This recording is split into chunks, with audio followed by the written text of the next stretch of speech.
Welcome to CAM Matters, Condos, Co-ops, HOAs, and beyond.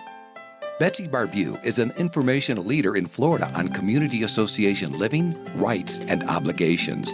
She is an expert on the rights and obligations of owners as well as the association. If you live or are planning to live in the state of Florida, there's a good chance you'll be part of a community association. And by the end of this show, you'll know a little bit more about community associations and why they matter. And we're so glad that you're here. Listen, this is an especially important show because the word you don't want to hear is that you've got a problem with your roof. We have a special guest today with BETSY, Joe Casalese with Roof Bids. Welcome. Thank you. Thank you for having me. Glad to have you. So, BETSY, what prompted you to have Joe on the show today? Well, I met Joe at our CAI Central Florida chapter meeting a couple of months ago, and he was talking about this service that he provides for community association managers, that he will gather the bids, the specs, the bids, and everything for you when you need a roofing project. And I spoke to him after the meeting and say, hey, that would be a really great topic for our show, because the managers are getting the letter from the insurance companies saying you have to replace your roof in 30 days. Wow. So I thought Joe would be perfect to help us get a roof in 30 days. I was going to say, or at least a contract. It'd be easier to grow wings and fly than get a roof in 30 days. Joe, tell us about your business, how it got started, and we'll start there. Okay. Yeah, so I've been in the roofing industry for many, many years, and just saw a lot of things that were just not right, that were going wrong, or that were just really hard to understand. And I felt like the customers were getting the short end of the stick and really doing a lot of work that they didn't need to. So what went wrong? What did you see that went wrong? Oh my goodness, how much time we have on here. Just one. You know, it's almost like a car. Like if someone says, my engine is something's wrong with my engine, and you go, well, I don't know what to do. You take it to a mechanic, and they could say it's $5, or they could say it's $500. Right. Put so much trust in them. Yes, and so I have seen where a customer, paid for a roof that they didn't need. They hired a shingle roof contractor to do a tile roof job. And so many things can go wrong. This is the biggest ticket item that a community can come into an expense, or a single family residence can have an expense. This is one of the biggest unwanted ticket items. Nobody says, hey, let's go redecorate our roof today. Yay, we get a new roof. Yeah.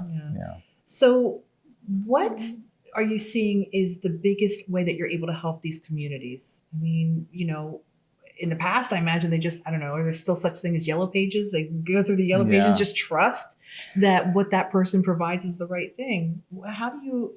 So I actually I've been the president of my neighborhood board for condolences 5 years. Thank you. Condolences. Thank you. And then prior to this community we're part of, I was on the board there. And so I knew the work that community association managers had to go through just to get the bids, to pull together the bids that come in. How do you compare apples and oranges? How do you vet the companies?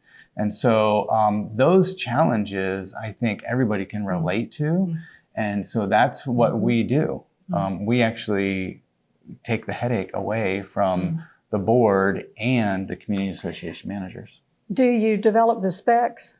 We actually will come out. So with one contact to Roof Bids, we get the specs, we do a full scope of work, we do measurements, we take pictures, and we pull all that together so that the CAM doesn't have to do all that. So I don't have to have appointments with 3 different roofing companies? You just get one contact. One contact. And so, you don't have to have 3 different sales spiels answering the same questions.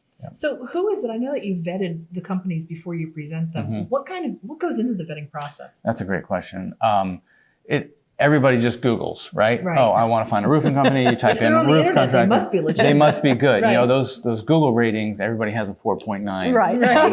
Nobody has a perfect 5. Right. But what does that really go into? So what we do, we actually spend time on Google, but also we go through their social media, we go through the Better Business Bureau. That's all the background stuff, but then we actually spend time sitting down and meeting with the owners of the company. And licenses and insurance and all of that. Obviously we check all of that, but we don't work with any contractor that I can't sit down and sit across the table from the owner and say, hey, this is a construction problem. What's going to happen if somebody gets a nail in a tire? Right. What's your response to that? And if they don't give me the right response, I say, well, thanks, we're not going to work with you. Yeah. Wow. But what's the right response? The right response is we will take care of the tires. Any contractor that we send out to a community, we make sure one of their policies is tire replacement or tire reimbursement for any nail. It's that common. Oh, absolutely. Wow. Especially if you get the wrong contractor at your community. Yeah. So, Betsy, what is a typical process when you get a phone call from a community and they say, help, we've got, a roof problem? What is the typical, how much time are they normally putting into it that he's able to save? Oh, well, everything moves slowly in a community association because you're dealing with board members. Okay. Because I'm not the be-all, end-all decision maker. Right. It'll take me weeks to gather the information, Oh my gosh. but I don't have the ability to do specs. I mean, the whole thing actually is beyond my area of expertise, Right. and I'm not being paid to do it. Right. It's not my area of expertise. So the process would be a board gathers a committee together. The committee takes time. They don't live. It's summertime. Nobody's here. Right? Do they need to vote on stuff? They would have to gather. Somebody has to create the specs. Someone would have to create a bid sheet, so that we're comparing apples to apples. Or they don't create a spec, or they and then don't. you just get estimates that are all over the place, and then you try to bring those together and say, this one is this price and this one's this price. But What's are the we difference? comparing Right. apples to apples and oranges to and oranges? that's where we can come in and help. But it could take weeks and months to gather the information. And then it probably is you probably don't have all the money you need to pay for it.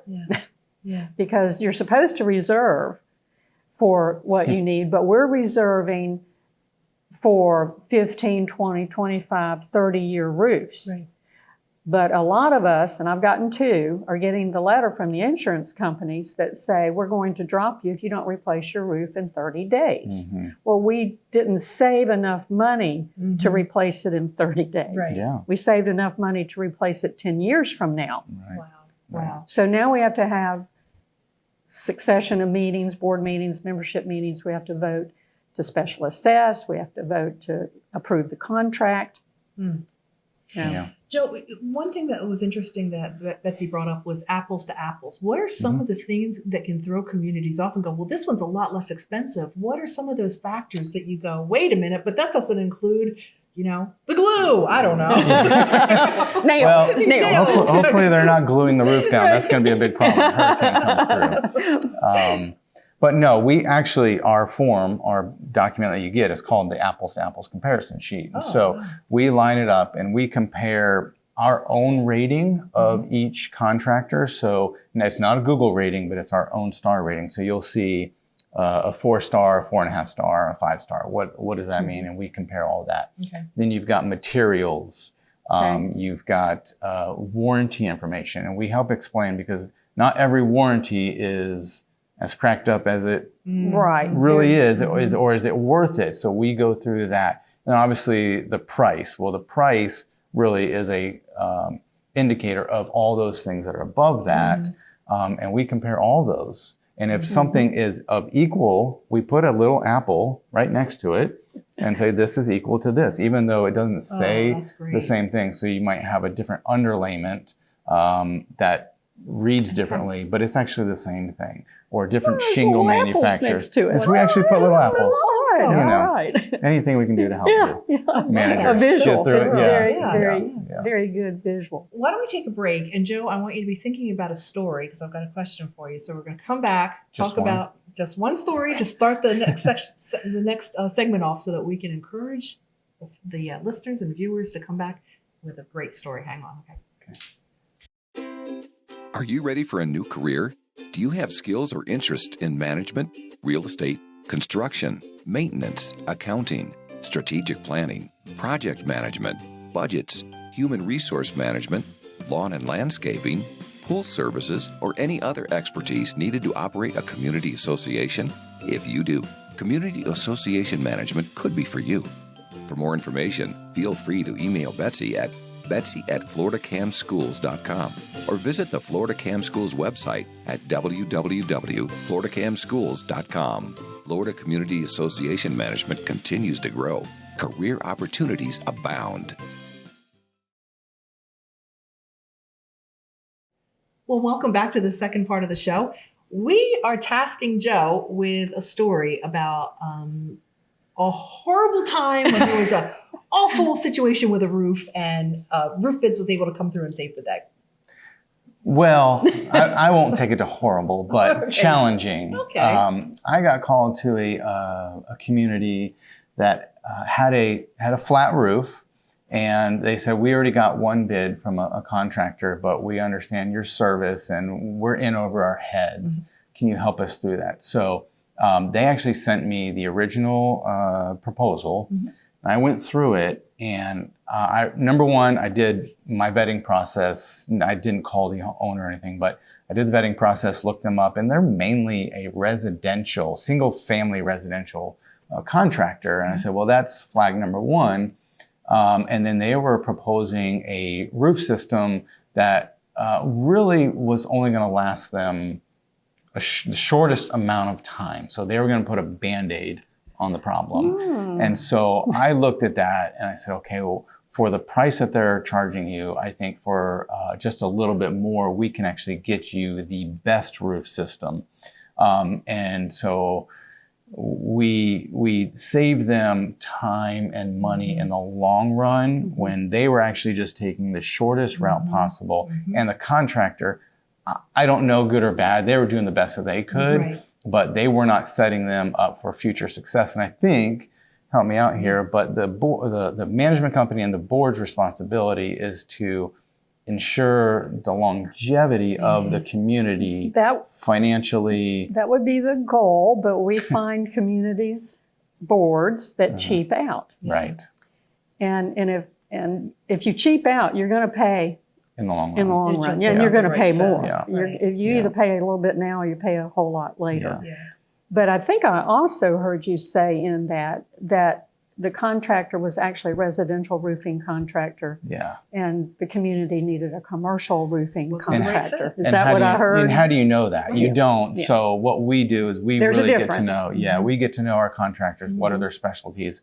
And so if there's a community roof, we don't send that out to our single family residential partners who are amazing roof contractors. Right. But what you don't want to be is the guinea pig to be the first one to say, oh, let's try that out. You know, they all want to do it, but you don't want to be the first one. Right, absolutely. You know, what I think is how special it is that you take the time, the energy, the knowledge of your expertise, and you take that off the board and the manager so that they can do what they're best at. Yeah. And how can we possibly, as managers and community, know everything about everything? Right. No, we have to know a little bit about a lot. Yeah.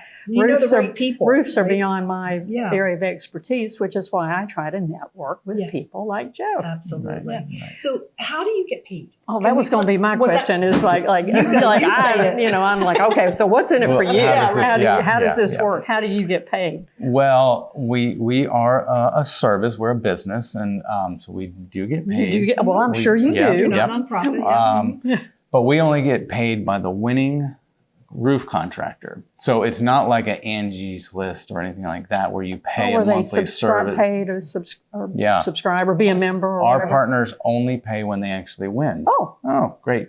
So all of our partners will bid. They'll give us their best prices because they know they're only paying if they win. Our fee comes out of the total contract. And you think, oh, well, then they're going to mark it up. Well, if you were to call a contractor out to your property they're actually going to send somebody out that they're going to pay a commission on. So being in the roofing industry for many years, I know what that commission is, and we're actually half of what they were to pay a salesperson. Okay. So it's a fair price. They will not, they should not mark up, because they also know that they generally know who they're coming in to compete with, because they're always our partners. And I go back and tell them, hey, you were too high on this one, or maybe you're the lowest. You don't always want to be the lowest. No. So you need to come up a little bit. You want to be in the middle. You want to be in the sweet spot. So they're not going to mark it up just to cover our fee. Sure. They're going to be at They their would have best paid price. a salesperson anyway. They're going to pay the salesperson anyway. They would have paid that anyway. Yeah. Okay. Yeah. Wow. Good question. So are there any signs that a community can be looking at to say, let's get ahead of maybe, Mrs. Smith's roof collapsing and having a horrible situation? Well- do you have any suggestions for that, to know, hey, Well- maybe we should get them involved earlier than later? No, We're not so concerned. It sounds horrible, but I'm not concerned about Mrs. Smith's roof. Okay. I'm concerned about the clubhouse roof. Oh, I'm not concerned about an individual's roof. okay. Talk to me more Unless about it's that. unless it's a condominium. Unless, Right. Yeah, if it's Oh, I a guess con- that's what I was thinking. Okay, Is if that it's a for- yeah, okay, if it's a right. condominium Right. building, then it's the building roof. Right. It's not Mrs. Smith's Okay, roof. because if it was HOA, it would be individual. Yeah, right. and So, okay, individual homes. So let's I'm talk not. about that. I'm Yep. not concerned. Sorry, No, I I'm not gotcha. concerned about Mrs. Smith's Right.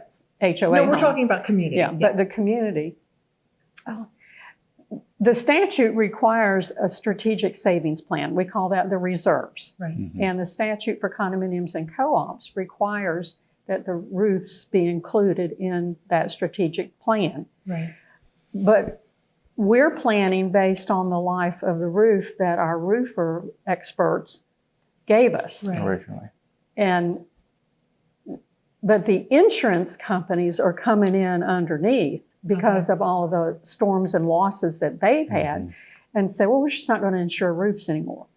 And if your roof is more than 10 years old, you have to replace it in 30 days. Well, I have several communities that are tile roofs. The estimates on those are 50 years. Yeah. Wow. So at this point, Suzanne and Joe, you can't get ahead of it. Okay. Because we're being told to replace it sooner than what we've been planning for. To answer your question, I think there are things that you can have a company, an expert come out and look at and say, well, maybe you have 10 years left, maybe you have 5 years left. But to Betsy's point, what's going on in Florida, it almost doesn't matter, because the insurance companies are trying to battle against the roof contractors who are filing claims for the property owners, and there's a back and forth. And so they're trying to stay ahead of this by saying, hey, if your roof is more than 10 years old, we're not going to insure you. So you've got 30 days to get a new one. That just doesn't even sound So realistic. no, it's not. that's just- But it is the How are they doing environment. it? It's I mean- the environment right now. Go ahead. Yeah, well, I was going to say it is challenging, and it's reality. It just is happening. Everybody's getting these letters. What we do is we're able to look into our group of partners and say, hey, where are you at on your delivery times? If you're 4 to 6 weeks, means that you're really busy and you're doing a great job, but on this job, I need 2 to 3 weeks. Some insurance companies will say you just need to be under contract. Right. Some will say under you contract. have to be done. Yeah. So we need to know what we're working with, and we need to know what contractors can do it in that right time frame. Again, I mean, I'm sold. I am so sold on And your, having somebody Yeah. to ferret out all of that. It's like you're the advocate for roofing that in so many ways, in so many details, things I would never have thought about. It's a great service. Thank you. Yeah. Thank you. And it's needed right now. The 30-day notice. The other option that I'm hearing, as opposed to replace your roof in 30 days, is that, well, if you don't, then we'll only insure it for actual value, which is nothing. Fraction Pennies, of, right? Even though the statute and your documents require replacement cost value. Well, I think we've about roofed ourselves out of the show. Joe, why don't you give us contact information? How can people get a hold of you? Sure. Online, you can go to roofbidsforyou.com. You can either spell out FORYOU or roofbids, the number 4, Smart. the letter U.com. Yeah, All that's right. the easiest way. Betsy, thanks for having us today. Well, we love being at your location. And I think people probably have noticed now that we're in a different spot. Yes, This yeah. is my office. yeah. And thank absolutely. you, Joe, for coming all the way over. Yeah, thank you for having me. This is wonderful. And Absolutely. hopefully Good I can be of information. service. Good And information. it's so important. Share this information. We want people to just have this kind of knowledge that you're only getting from the inside from Betsy's program. So thanks a lot, and we'll see you next time. Thank you for listening to CAM Matters. Be sure to subscribe so you don't miss any future episodes. For more information, feel free to email Betsy at betsy@floridacamschools.com or visit the Florida Cam Schools website at www.floridacamschools.com. Information provided on this show is general in nature and does not constitute legal advice. Please contact a licensed attorney for your specific situation.